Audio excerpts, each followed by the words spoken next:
Hello everybody and welcome to a brand new blog post by Giants. This is all about feedback. So a bit unexpected actually, this blog post, but very nice to see. Fantastic to see that Giants have been listening to everybody's feedback. So yes, changes to seasonal cycles, graphics and Sorghum. Game improvements. Let's take a look here. Choo choo! Do you hear that? It's the good news train entering the railway station to unload some exciting announcements. Farming Simulator 22 is at the finishing line of development before it releases next month, but that's not the motherlode of today's news.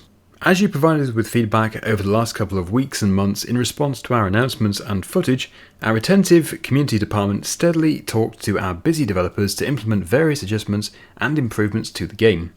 Here are some of the changes we made in the last couple of weeks. Good thing a month consists of at least 28 days, right? Right? Yes. So, changes to the seasonal length. Yes, I did hear quite a few people mentioning this. Look at that screenshot. That is beautiful.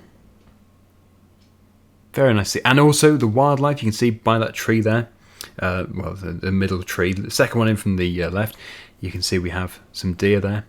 When we first introduced seasonal cycles coming to Farming Simulator 22, a virtual year was supposed to consist of 12 days, meaning each day in game would be the equivalent of a month. Our goal was, and still is, to find a balance of challenging and relaxing gameplay mechanics that work for as many players as possible, regardless of their experience. For a lot of you, seasoned farmers, the duration of a year wasn't as appealing as we hoped, even though players will be able to decrease the speed of time in game even further than before. The challenge we were now facing was to implement the option to customize the length of the seasons.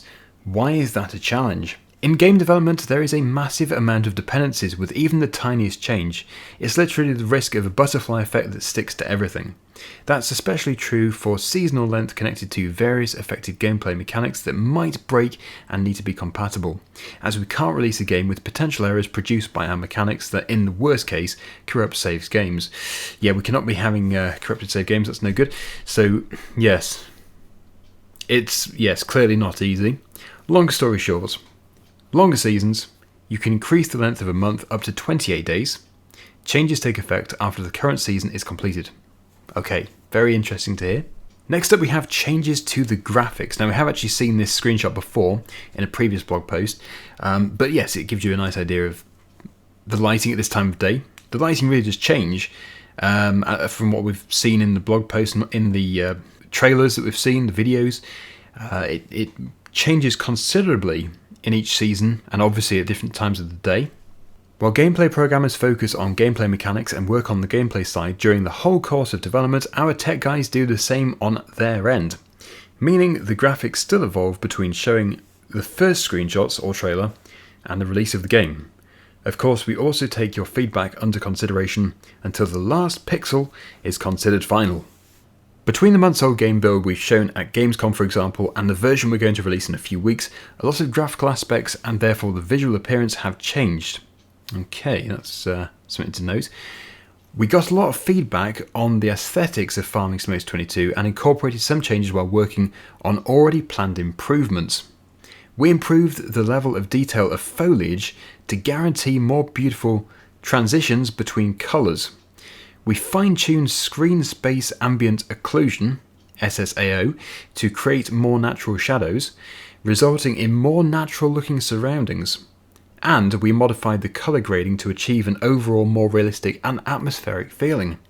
That sounds very interesting. Long story short, again, improved various graphical aspects. Looks nice. Okay, looking forward to that. And finally, we have better sorghum. We have another screenshot here. Lovely crop of sorghum there. Looks like it's ready to harvest. And yes, I'm not mistaken, this is the USA map, not the French map. Yes, definitely. So sorghum, or milo, is an important crop, becoming even more important in recent years in warm climates. That's why it's considered a welcome addition by our American players and a predestined crop to sow on our US Midwestern map, Elm Creek. Of course, our more Mediterranean-inspired map, let me get this right. Yes, it's spelt Hort Baileron. It's something like Belu or something. So yes, our Mediterranean-inspired map, Belu, also benefits from having sorghum available to grow. As our sorghum farmers all around the world noticed, the process of harvesting sorghum wasn't quite accurate in the early versions of Farming Simulator 22. Long straw cut short. Only the top of the fruit gets cut off when harvesting now. Okay, so this is obviously really nice news. Always fantastic to see a company which is listening.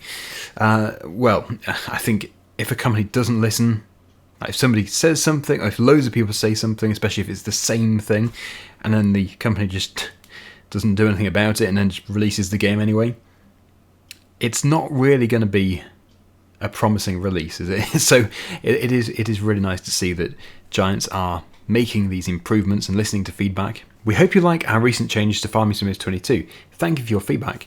We also hope you're as excited about launch in a couple of weeks as we are. Also, there's more news coming up. Stay tuned. Okay, yes, I'll be covering any more news in the future. And I'm just going to conclude this video by saying, yeah, I think Giants have definitely done the right thing here. Really good. And I know even I have said stuff in my videos before, complaining about stuff about the game, without really considering how hard it is to do the thing I'm complaining about, how hard it is to implement it or to change something, and I never actually thought that it might mess something else up. It might mess another aspect of the game up so it wouldn't actually function correctly. So yeah, I guess that's something to consider when posting, not necessarily negative, but yeah, if you're being constructive, that's great. But yeah, when you are saying something isn't as you would like it, maybe it won't work if it was the other way. I don't know. But yes, interesting, very interesting. I'd love to hear your comments down the bottom. And yes, we're going to conclude this video here. Thanks for watching, and I'll see you again soon. Bye for now.